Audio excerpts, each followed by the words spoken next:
La máquina de vapor. Sin ella, la industrialización del mundo occidental no habría sido posible. Esta es la historia del hombre que descubrió cómo usar esta enorme fuerza. James Watt, un joven y ambicioso inventor escocés que estaba a punto de impulsar al mundo hacia una nueva era.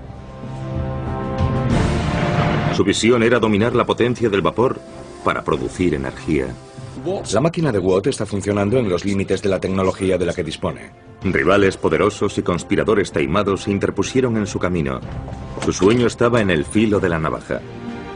Solo el apoyo de un hombre influyente podía ayudarle a lograr su sueño. Boulton necesitaba a Watt y Watt necesitaba a Boulton para lanzar su nueva industria del vapor. Juntos lucharían para hacer realidad la edad del vapor.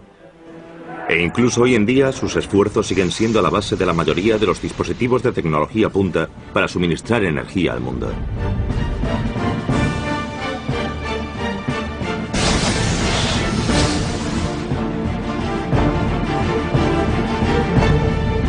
Este es James Watt y la victoria de la máquina de vapor.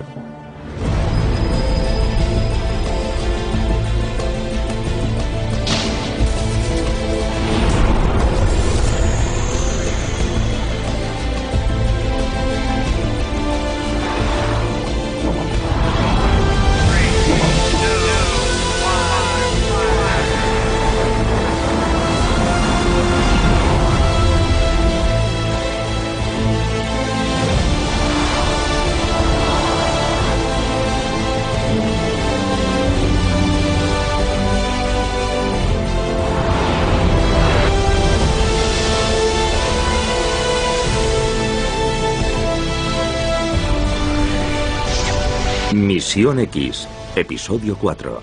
Victoria de la máquina de vapor.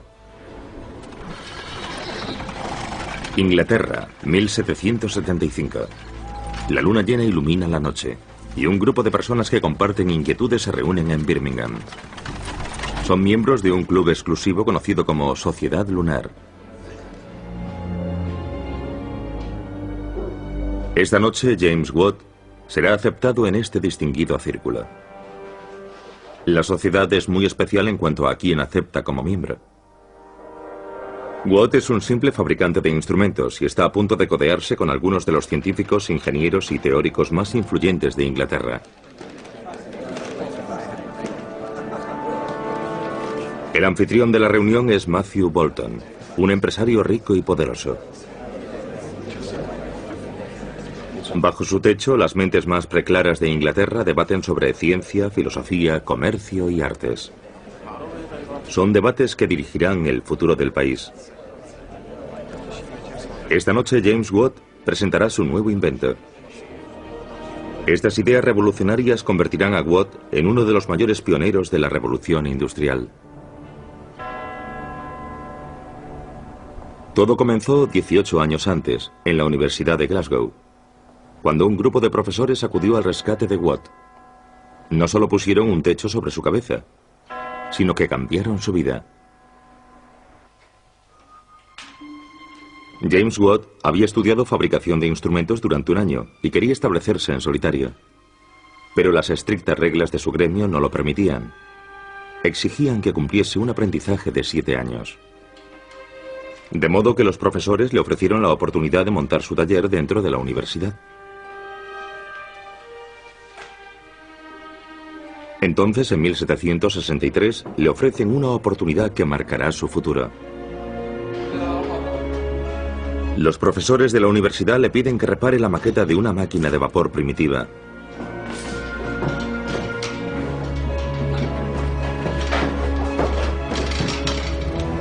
Watt no sospecha que este trabajo determinará el curso de su vida.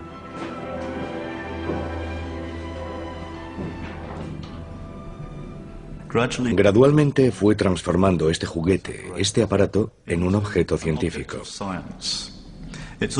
Es casi como si esta máquina le hubiese ayudado a convertirse en lo que hoy denominaríamos un científico. Porque decidió que para tener éxito tendría que analizarla. Tendría que comprender la naturaleza del vapor. Tendría que comprender la naturaleza del paso del vapor entre las diferentes partes de la máquina. Así que comenzó como un juguete, se convirtió en un aparato científico que transformó a James Watt, el fabricante de instrumentos, en James Watt, posiblemente el ingeniero del vapor. Watt empieza a trabajar en la maqueta de la máquina de vapor. Había sido desarrollada por un herrero inglés, Thomas Newcomen, en 1712 para bombear agua desde las minas. Pero su sencilla máquina es demasiado débil para hacer frente al aumento del volumen de agua y pone en peligro a los mineros. A medida que los pozos de las minas han ido excavándose a mayor profundidad, las inundaciones se han convertido en un problema grave. Si las bombas fallan durante una crecida, los hombres atrapados bajo tierra se enfrentan a una muerte segura. Las vidas de los mineros están bajo una amenaza constante. A estas alturas, James Watt raramente sale de su taller. Además de hacer su trabajo diario, se queda a trabajar hasta bien entrada la noche en la máquina de vapor. Una y otra vez enciende la sencilla caldera de la maqueta. Quiere comprenderlo todo sobre ella y darse cuenta de su potencial.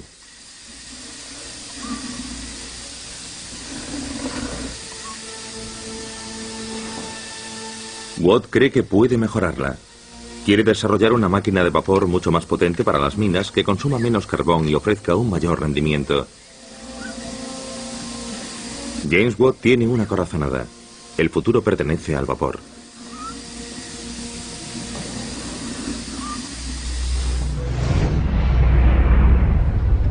Hoy, 250 años después, las turbinas suministran la energía a toda la industria importante. Y el vapor sigue siendo su fuerza motriz. Los ingenieros de este proyecto se enfrentan a un enorme reto: construir la mayor turbina del mundo.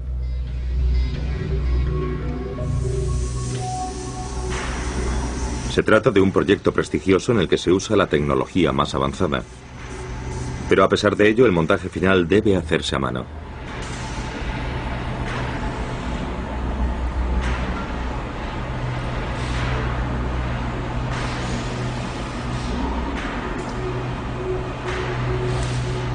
Cada pala se inserta individualmente. Cuando la turbina esté en funcionamiento, el vapor fluirá a través de ella a 300 grados centígrados, provocando la expansión de las palas. Los cambios en el material se calculan con precisión y se tienen en cuenta durante el montaje para evitar que la turbina se haga pedazos cuando se vea sometida a presiones enormes. Unos sensores de eco comprueban la vibración de cada pala de la turbina. Si una pala emite vibraciones peligrosas, es sustituida inmediatamente. La más mínima irregularidad podría ocasionar un desastre. El rotor de la turbina pesa 320 toneladas, el equivalente a 4 trenes de mercancías. Tiene que soportar 1500 rotaciones por minuto y gira a más de 2 veces la velocidad del sonido en la punta de las palas.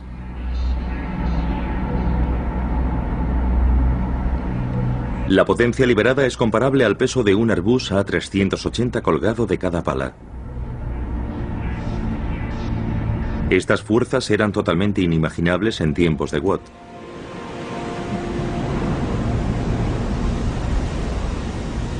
Bañada por el Océano Atlántico, la costa de Cornwall, Cornualles, es una región del oeste de Inglaterra. Con sus abundantes depósitos de cobre y estaño, era la capital minera en la Inglaterra del siglo XVIII. Bajo los precipicios de estos acantilados, las excavaciones llegan muy por debajo del nivel del mar. Las viejas máquinas de vapor que hacen funcionar las bombas en las minas a duras penas consiguen sacar el agua de los pozos. Y hacerlas funcionar es extremadamente caro. Las máquinas ineficientes necesitan mucho combustible y llevar carbón hasta las minas es caro. Hace falta una solución mejor y más económica. Si no, el cierre amenaza a las minas. Desesperados, los dueños de las minas llaman a uno de los ingenieros más famosos de Gran Bretaña. John Smeaton no solo es ambicioso, sino uno de los mejores hombres de su campo. Es la primera persona que se ha definido como ingeniero civil, dado que ha acometido la construcción de infraestructuras públicas. En 1759, Smithson construía el faro de Eddystone, que se alzaba sobre un grupo de rocas traicioneras, 22 kilómetros mar adentro. Es una obra maestra espectacular, y dada la dureza del entorno, una maravilla de ingenio. Desde entonces, el ingeniero ha sido admirado en todo el país. John Smithson también se había propuesto poner en el mercado una máquina de vapor muy mejorada. La razón por la que John Smithson empieza a trabajar en la máquina de vapor es que todo el mundo es consciente de que la máquina atmosférica de Newcomen tiene ciertos límites que no puede superar. Consume mucho combustible y todo el mundo coincide en que hay que mejorarla. Para que su uso se generalice hay que hacerla más eficiente. Y Smithson es consciente de ese problema. Sin saber que Smithson también está intentando mejorar la máquina de vapor de Newcomen, James Watt dedica todo su tiempo libre a realizar experimentos. A estas alturas ya se ha casado con Margaret, su novia de la infancia, y la universidad le ha concedido el título de fabricante de instrumentos matemáticos. Con esta mejora de su posición, Watt hace una apuesta y abre una tienda de instrumentos de medición que lo endeuda considerablemente. Margaret es consciente del enorme riesgo que corre su marido y está dispuesta a hacer todo lo posible para ayudarle. En algún momento llegó a trabajar en la tienda, tal vez para apoyarle, para ayudarle. Parece que Watt no era un gran hombre de negocios. No manejaba mucho dinero. Probablemente esto le condicionó económicamente y en otros sentidos, y nos ofrece una visión más amplia del tipo de persona que podía ser. No quería estancarse en su trabajo, sino tal vez esperar cosas mejores del futuro. Tras trabajar todo el día, a menudo Watt pasa las noches en la biblioteca de la universidad leyendo todo lo que puede sobre el vapor. En 1765 ya lleva 2 años haciendo experimentos. Incluso ha aprendido francés y alemán para estudiar las versiones originales de documentos importantes. Watt ha estudiado al detalle toda la serie de procesos que ocurren dentro de la maqueta de la máquina de vapor y ha descubierto por qué la máquina funciona tan despacio. Ha identificado un defecto de diseño básico. El vapor caliente se enfría dentro del cilindro. Watt se ha dado cuenta de que de este modo se pierde la mayoría de la energía térmica de la caldera. De vuelta en su taller, resuelve el problema. Hasta ahora, el vapor caliente del interior del cilindro que contiene el pistón se enfriaba por la inyección de agua fría, usada para condensar el vapor. Esto crea un vacío que baja el pistón. La vieja máquina condensa el vapor lentamente y solo consigue entre 6 y 8 ciclos por minuto. Watt resuelve este problema creando una cámara separada para que se condense el vapor, lo que significa que el cilindro del pistón se mantiene a la misma temperatura que el vapor de la caldera. Esto crea una máquina mucho más eficiente. Es un avance legendario. El nuevo diseño de Watt significa que su máquina funciona al doble de velocidad.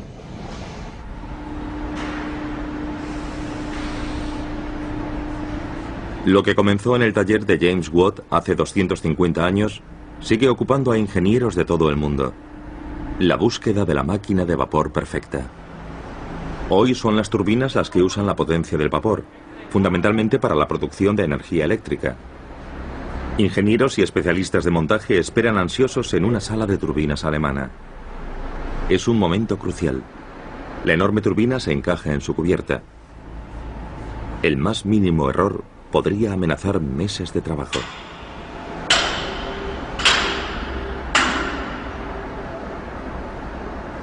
Se retira una última cuña de seguridad y el rotor de 320 toneladas es libre para girar.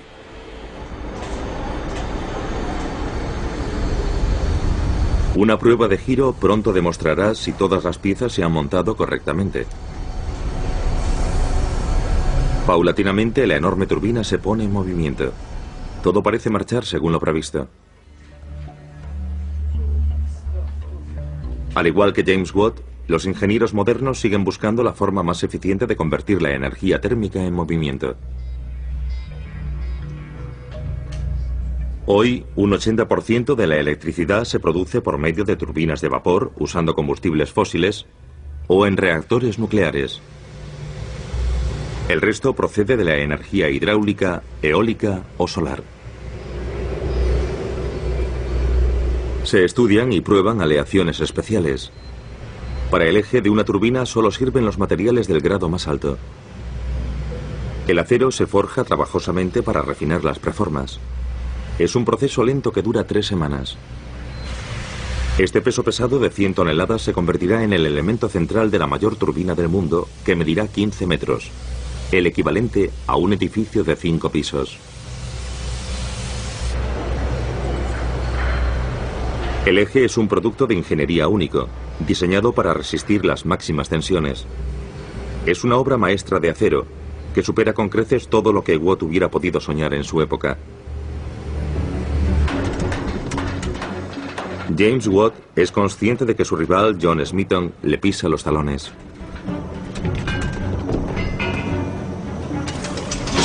Y recorre toda Escocia en busca de un herrero capaz de crear las piezas de su máquina siguiendo sus indicaciones. Pero necesita urgentemente dinero para financiar su innovadora patente si quiere seguir por delante de su rival. La situación es desesperante. Watt no encuentra un herrero adecuado para crear piezas del tamaño y precisión necesarios. Si su búsqueda fracasa, Smeaton cobrará ventaja. El primer problema de Watt era aumentar el tamaño de la máquina, pasar de una maqueta a una máquina de tamaño real. Cuando la crea, se encuentra con que está trabajando con una máquina mucho mayor que nada que se haya construido hasta entonces. Trabaja al límite, restringido por la tecnología con la que tiene que trabajar, de modo que la fabricación de la máquina trae una serie de mejoras en otros campos de la industria, como el corte de metal, la perforación de los cilindros, cosas así. Son problemas técnicos que nadie había resuelto antes, y para los que Watt debe encontrar soluciones si quiere que su máquina tenga éxito. Un alto horno histórico, similar a los que se usaban en la época de Watt, sigue en funcionamiento hoy en Birmingham. Usando los mismos métodos, lo pondremos a prueba para averiguar exactamente qué era posible entonces y si estaba a la altura de las expectativas de Watt. En el siglo XVIII, el área de Birmingham era el centro de la tecnología. Se usaba coque como combustible en lugar de carbón porque es muy poroso, rico en carbono y contiene menos impurezas. El hierro resultante es menos quebradizo y resulta más fácil trabajarlo. El hierro líquido se vierte a mano en moldes de arena a casi 1000 grados centígrados, tal y como se hacía hace 200 años. Los métodos un poco primitivos de finales del siglo XVIII siguen usándose con éxito hoy en día en la fundición y vaciado.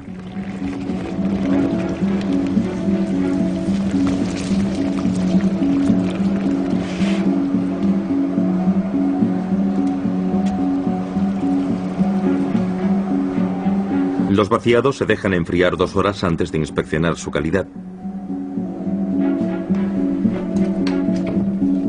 Estas piezas de hierro son impecables, pero en la época de Watt solo podían hacerse piezas pequeñas, relativamente imprecisas. Para fabricar algo grande había que hacerlo a partir de muchas piezas pequeñas. Construido en 1779, el puente de hierro cerca de Birmingham fue el resultado de más de 800 vaciados. Esta compleja construcción muestra qué era posible hace 200 años, pero también cuáles eran las limitaciones de la época. Watt tendría que superar numerosos obstáculos significativos para alcanzar su objetivo. Los progresos son lentos, y entonces, para empeorar las cosas, una visita no deseada llama a su puerta. Watt tiene problemas económicos graves.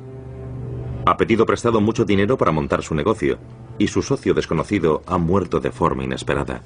Ahora los acreedores le exigen el pago inmediato de 760 libras.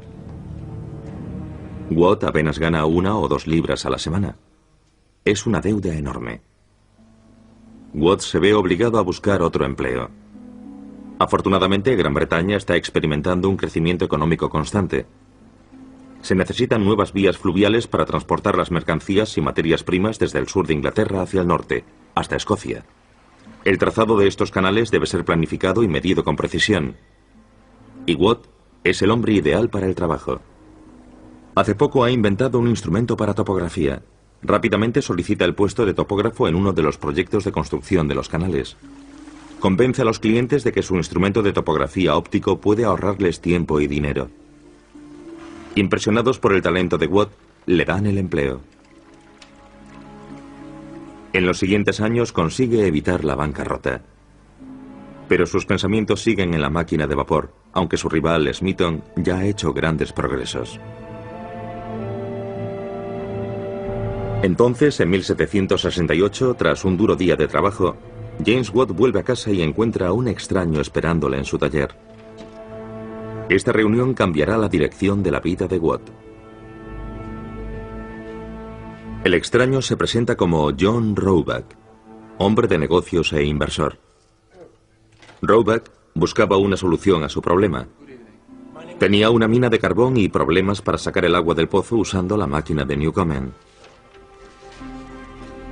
Sorprendentemente le ofrece al endeudado Watt una sociedad. Quiere asumir los costes de desarrollo de la máquina de vapor de Watt y, a cambio, recibir 2/3 de los ingresos esperados. Para patentar su invento, tendría que ahorrar el salario de 2 años o más para pagar la patente. Por lo tanto, para la mayoría de la gente era extremadamente difícil pensar siquiera en conseguir una patente. La mayoría tenían que buscar socios, y por eso era tan importante para Watt conseguir un socio. Margaret está en avanzado estado de gestación, pero sigue haciendo lo que puede para apoyar a su marido y continúa trabajando en la tienda. James lleva semanas en Londres esperando para recibir su patente. A comienzos de 1769, su marido regresa con la patente en el bolsillo. Margaret confía en que James empiece a sacar beneficios de su invento muy pronto para mantenerla a ella y al bebé. Pero su idea solo existe sobre el papel y ha perdido mucho tiempo.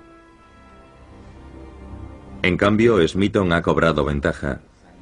Usando técnicas de ingeniería sencillas, ha tomado la delantera en la carrera por desarrollar la mejor máquina de vapor.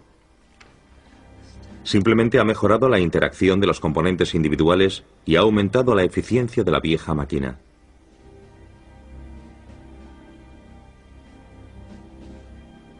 Smithson desarrolla rápidamente prototipos de su máquina de vapor mejorada para propietarios de minas. La noticia se propaga rápidamente y recibe lucrativas comisiones. Parece que James Watt ya no está en la partida. Pero ni Watt ni Smithson podrían haber anticipado la rapidez con la que progresaría el desarrollo de máquinas productoras de energía.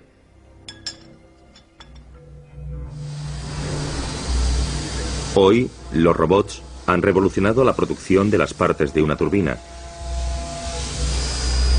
Pero la búsqueda de mayores grados de eficiencia sigue en marcha. Hoy en día no es solo el vapor el que mueve las palas de las turbinas de alto rendimiento.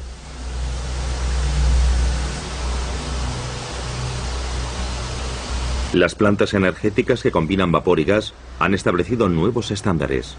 Pero incluso con esta tecnología especializada, al final todo se basa en el vapor. Estos generadores modernos son similares a los motores a reacción. El gas explosivo que está dentro de la cámara de combustión arde e impulsa las palas a temperaturas de hasta 1500 grados centígrados. Un recubrimiento cerámico evita que el interior de la turbina se queme. Los gases de escape salen a 650 grados centígrados. Esto produce vapor supercalentado que se usa para impulsar una segunda turbina. Con casi un 60%, la efectividad de este ciclo combinado es enorme. Y fue la carrera por construir la mejor máquina de vapor hace 250 años la que puso los cimientos de esta tecnología avanzada.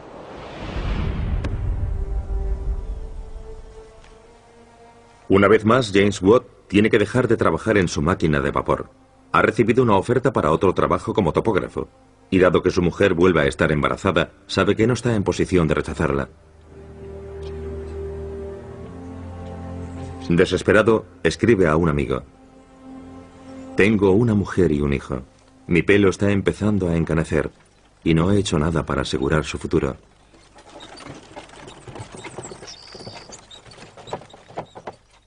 Ella le daba una vida familiar, le daba una vida más pública.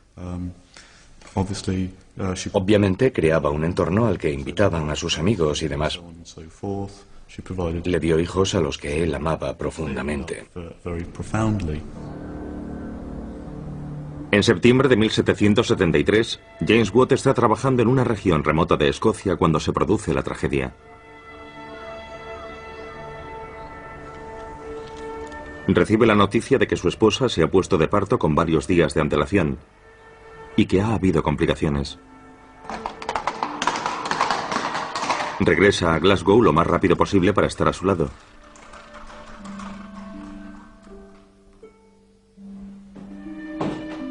Pero llega demasiado tarde. Los médicos no han podido salvar a su mujer ni a su hijo.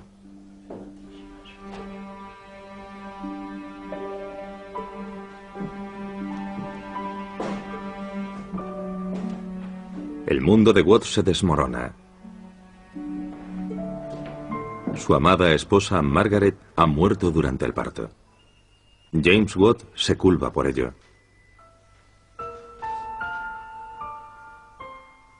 Poco después, cuando su socio empresarial se enfrenta a la bancarrota, Watt piensa que ya es suficiente y toma la decisión de abandonar Escocia para siempre.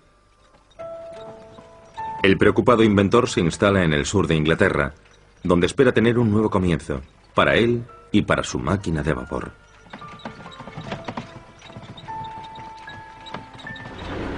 La mayor turbina de vapor del mundo ya está lista para ser entregada. Su escala es enorme. Una vez montada, alcanza una longitud de 70 metros y pesa más de 5.000 toneladas. No solo es el mayor montaje de turbinas de la Tierra, sino que es con mucho la mayor máquina fabricada nunca para producir energía, y consta de 3 enormes turbinas y un generador.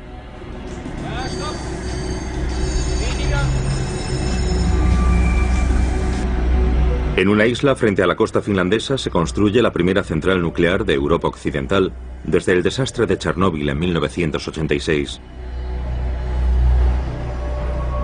Es el reactor nuclear más grande y más avanzado del mundo. La instalación es tremendamente compleja y los pequeños errores podrían tener consecuencias inimaginables.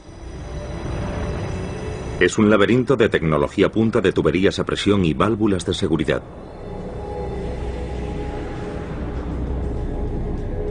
Pero en el fondo, solo se trata de producir gigantescas cantidades de vapor, como en la época de Watt. Hoy, los científicos de todo el mundo buscan nuevas formas de producir energía. Es vital encontrar nuevas fuentes de energía con un impacto medioambiental bajo. Este espectacular horno solar podría ser una de las soluciones. Se utilizan cientos de espejos para captar la energía del sol y concentrarlo en una cámara de combustión situada en la parte superior de la torre.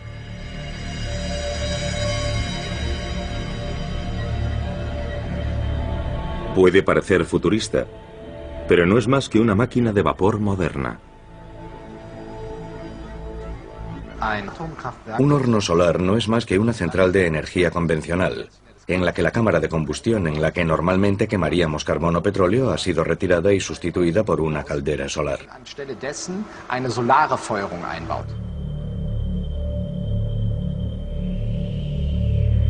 Los rayos del sol se concentran en la superficie cerámica de la torre de energía y la calientan a una temperatura aproximada de 1000 grados centígrados.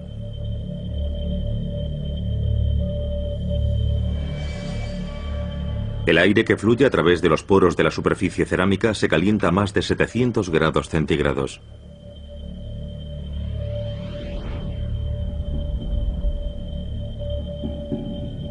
Esto produce vapor, que impulsa una turbina de vapor convencional. Llegado a un punto, alcanzaremos los límites de los materiales, no los límites de lo que puede lograr la tecnología solar. En teoría podríamos alcanzar temperaturas de hasta 2000 grados centígrados. La concentración de la luz del sol desarrolla una potencia destructiva. Rayos inofensivos pueden transformarse en sopletes. Incluso una plancha de acero de varios centímetros de grosor se fundirá como la cera si es expuesta a este enorme calor.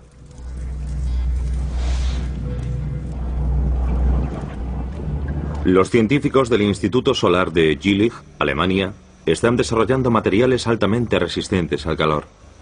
Usando una fuente de luz extremadamente potente, simulan la tensión que sufriría un futuro horno solar a unos 800 grados centígrados. Los receptores de cerámica que captan los rayos siguen siendo el punto débil del concepto. Pero hay muchos científicos que no dudan del potencial futuro de esta tecnología. Podría permitirnos finalmente aprovechar la increíble potencia del sol. Tras la muerte de su esposa, James Watt comienza de cero en Birmingham. Y aquí es donde conoce a Matthew Boulton, un miembro clave de la legendaria Sociedad Lunar, que se entusiasma con su idea de un nuevo tipo de máquina de vapor.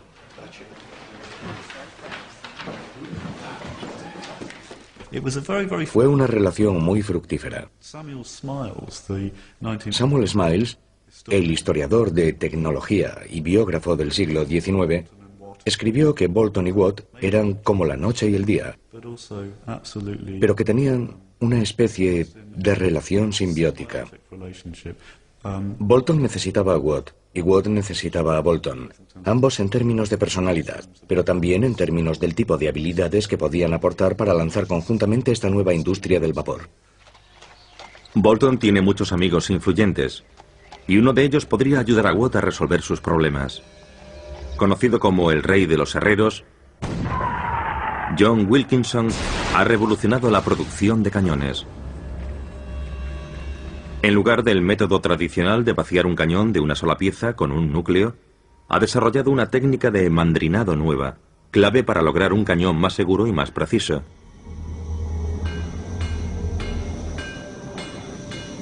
Dado que Wilkinson es el líder mundial en el campo de la tecnología del hierro, tal vez pueda aplicar sus conocimientos para fabricar un cilindro único para un nuevo tipo de máquina de vapor. Watt le pide a Boulton que le concierte una visita a la herrería de John Wilkinson. Wilkinson acompaña a sus visitantes en una visita guiada de las instalaciones.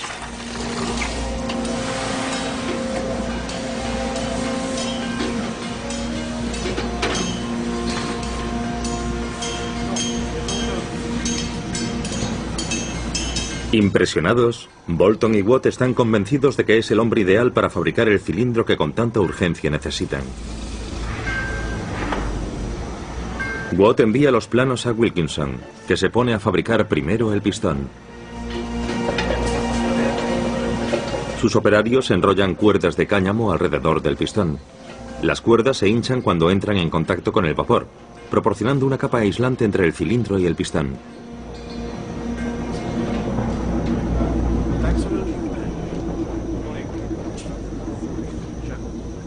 Watt está asombrado. Parece que después de todo será posible hacer realidad su sueño. Wilkinson entrega finalmente el cilindro, que es de una precisión única. Ahora nada se interpone en el camino de Watt para que pueda construir su primera máquina de vapor. En 1777 Watt es llamado a Londres, donde le ofrecen su primer contrato para la construcción de una máquina de vapor.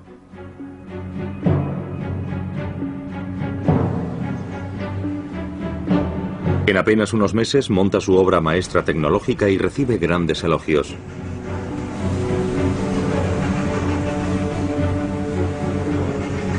Este podría ser por fin el gran momento de Watt.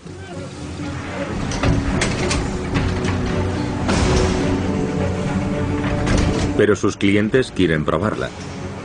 Por desgracia para Watt, le piden a su antiguo rival Smeaton que evalúe la prueba. Smeaton ve su oportunidad. Esta podría ser su ocasión para arruinar la reputación de Watt y deshacerse de la competencia. La noche de la prueba, alguien ve al operador de la máquina en un pub, con los bolsillos sospechosamente llenos de dinero. Circula la historia de que John Smithson fue a ver a uno de los hombres de Watt a Londres y le entregó cierta cantidad de dinero en efectivo y le dio las gracias por manejar la máquina para nosotros. El maquinista salió por la noche, se emborrachó y al día siguiente estropeó la máquina. Así que había cierto enfrentamiento personal entre los dos hombres. La máquina está inutilizable. La prueba ha sido un completo fracaso. Lo que debía ser el triunfo de James Watt acaba en desastre. Pese a todo, la noticia del revolucionario invento de Watt se difunde y llega incluso hasta Prusia. El rey de Prusia quiere máquinas de vapor de este tipo para sus minas. Federico II encarga a sus especialistas en minas que negocien con Watt. Pero Watt y Boulton quieren un contrato exclusivo, con una duración de 14 años. Poco después, dos hombres navegan desde Prusia hasta Inglaterra y atracan en la costa sur. Los prusianos llegan con un propósito concreto. Quieren visitar las instalaciones de Watt y Boulton en Birmingham y ver esta legendaria máquina de vapor.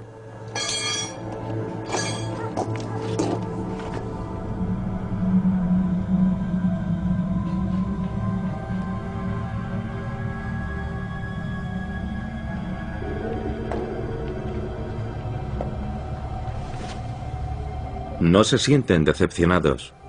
Consiguen ver la máquina de cerca y se dan cuenta del gran potencial que atesora. Examinan minuciosamente la máquina y miden detenidamente cada detalle.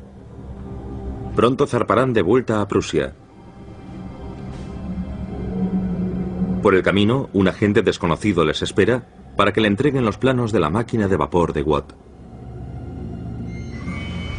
En los confines de Cornwall o Cornualles, la industria minera está al borde de la ruina, debido a la enorme cantidad de carbón necesaria para hacer funcionar las viejas máquinas de vapor. Muchas de las minas ya han cerrado. En los pozos que quedan, los mineros luchan contra el agua que sigue subiendo.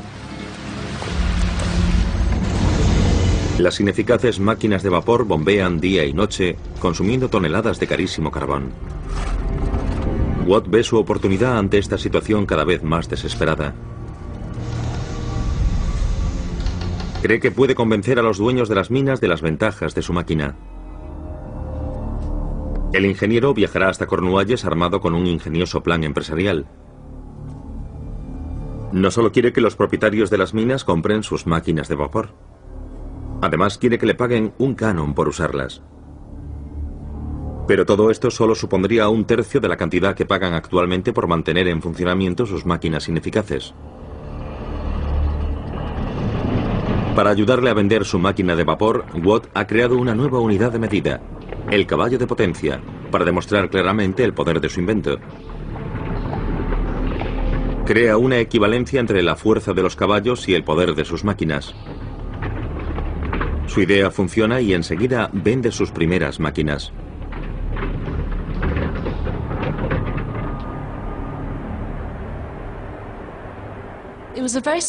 Era una manera muy inteligente de ganar derechos de patente, porque se centraba exactamente en el beneficio que la máquina de vapor de Watt reportaría a los mineros de Cornualles. Se le ocurrió que si iban a ahorrar dinero, tal vez les sería menos doloroso pagar al inventor un tercio de lo que se ahorrarían. La máquina de vapor de Watt salva a la industria minera de Cornualles, y él muy pronto se hace amigo de los dueños de las explotaciones. Londres está encantado con el resultado, porque la buena salud de la economía nacional depende del suministro de materias primas desde Cornualles. Pero en Prusia hay un problema. Los planos robados no ofrecen información suficiente para fabricar una máquina de vapor. Así que envían a otro espía a Inglaterra. Soborna a un mecánico del taller de Birmingham y abandona Gran Bretaña con los valiosísimos conocimientos de Watt. Con la ayuda del mecánico consiguen reproducir la máquina de vapor. El 23 de agosto de 1785 bombea agua a 16 impulsos por minuto desde las profundidades, por primera vez.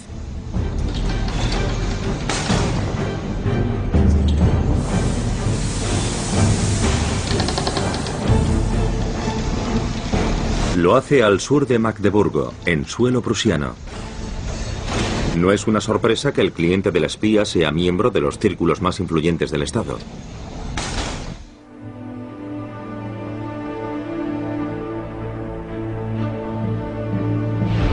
No muy lejos de la ubicación de la máquina de vapor, una pista lleva hasta Wernigerode.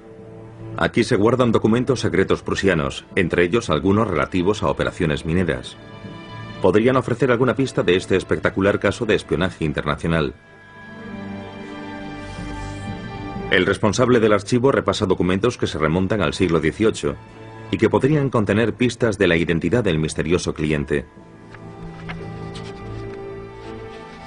Todo parece indicar que era el mismísimo Federico II, rey de Prusia. El rey Federico II dejó notas personales en los márgenes de este documento. Una pone "no está mal". Y aquí, el domingo después de Whitsun, si puedo conseguir dinero. Los firmó personalmente. El rey no solo conocía el plan, sino que estaba directamente implicado. Fue Federico II quien proporcionó los fondos para robar la información.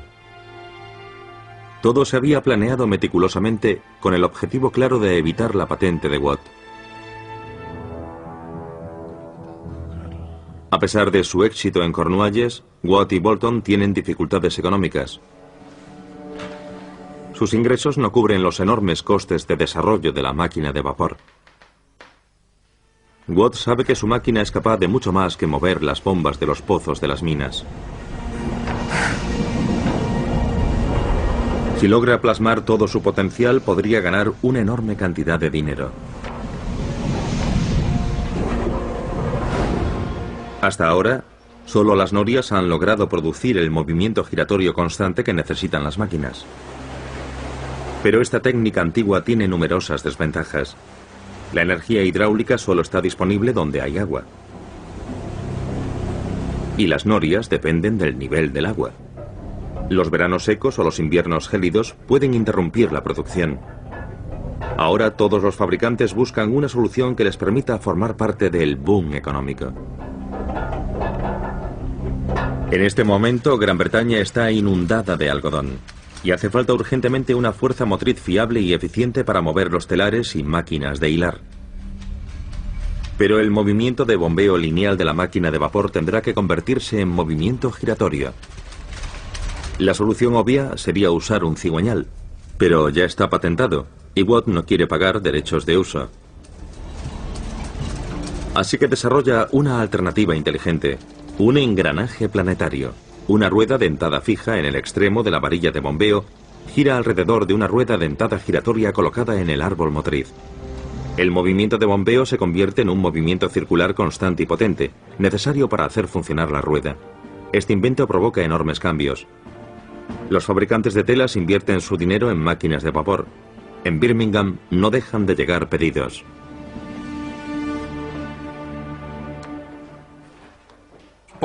Bolton se da cuenta de lo lejos que puede llegar el vapor. Escribe sobre su trabajo en el Soho: "Yo vendo aquí lo que el mundo entero desea: potencia".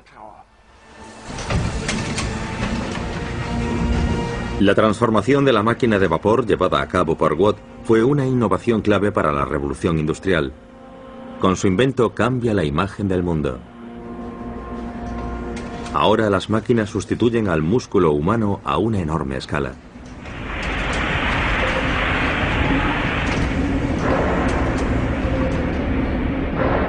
Pero como consecuencia de su invento, un gran número de personas se quedan sin trabajo. La pobreza y el enfado ante su nueva situación son la chispa de revueltas desesperadas. La gente teme por su futuro. Tras 20 años de sacrificios y lucha, James Watt por fin ha llegado a lo más alto y ahora es miembro de la clase alta inglesa. Además, ha eclipsado a su rival, John Smeaton. En los años siguientes, Bolton y Watt venden más de 500 máquinas de vapor. James Watt, que comenzó como un simple fabricante de instrumentos, ha cambiado el rostro de la industria y está ganando una fortuna.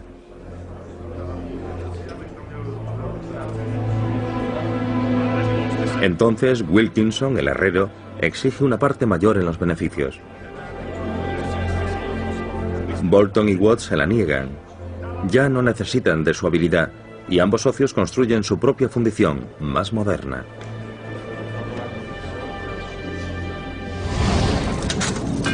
La herrería de Watt y Boulton funciona con vapor y pasará a la historia como la primera fábrica de maquinaria del mundo.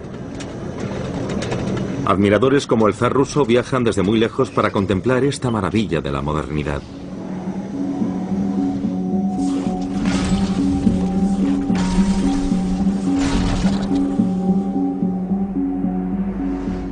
Finalmente, 31 años después, la deseada patente de Watt caduca y otros ingenieros acometen el reto de mejorar su diseño. Los dueños de las fábricas piden mejores prestaciones. Los ingenieros trabajan al límite y al hacerlo corren enormes riesgos. Empiezan a introducir el vapor en los cilindros a una presión elevada. Se construyen máquinas de vapor más grandes que trabajan a presiones más altas, pero James Watt prefiere observar desde la distancia. La máquina de Watt está funcionando en los límites de la tecnología de la que dispone. Y por ello a Watt le preocupa mucho el vapor a presión elevada. Cree que la tecnología, en especial la tecnología de la caldera, no está a la altura. Y que, por ejemplo, si se usan presiones altas habrá explosiones de calderas, muertes, problemas y demás. Y de hecho, una máquina a presión elevada que se usaba en Greenwich, Londres, explota. Hacen oídos sordos a las constantes advertencias de Watt, pero el tiempo le da la razón.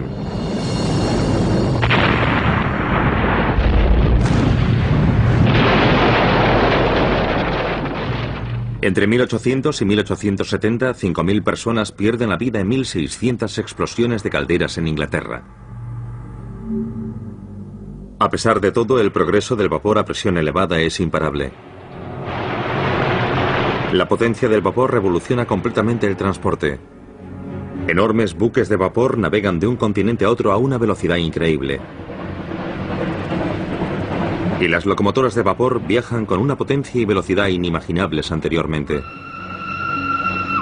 Pero este progreso tiene un precio. Una densa niebla empieza a envolver a las ciudades y a dificultar la respiración. Hoy, el mundo necesita más energía que nunca. Hay que encontrar alternativas. Según los científicos, los enormes recursos energéticos del Sol jugarán un papel crucial en el futuro, junto a otras energías renovables.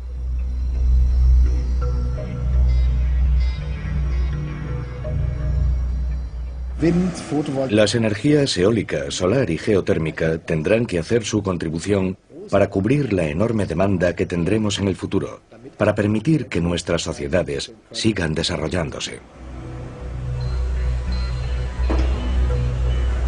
Muy pronto los científicos habrán desarrollado todos los componentes del horno solar. Planean construir unas instalaciones de prueba donde evaluarán el potencial de esta tecnología futurista para hacer una contribución seria e intentar cubrir la demanda de energía del mundo. Otros experimentos también miran hacia el Sol en busca de respuestas. El objetivo es crear una fuente de energía totalmente nueva para la humanidad. Una fuente que cubra las demandas, pero que además sea sostenible.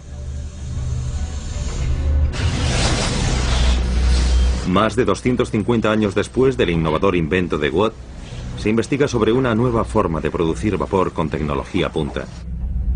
El Sol, con su inconmensurable suministro de energía, será el padrino de este reactor experimental.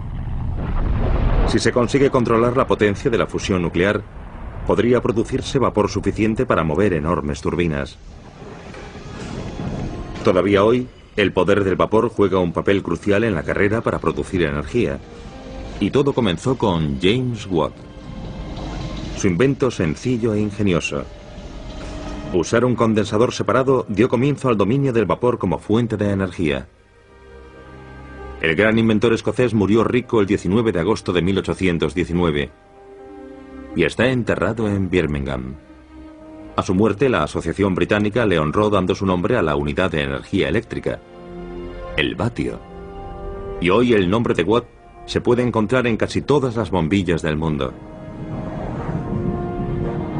James Watt espoleó un trascendental cambio en su época, y durante muchos años todavía el futuro de la producción de energía mundial dependerá de su legado, la máquina de vapor.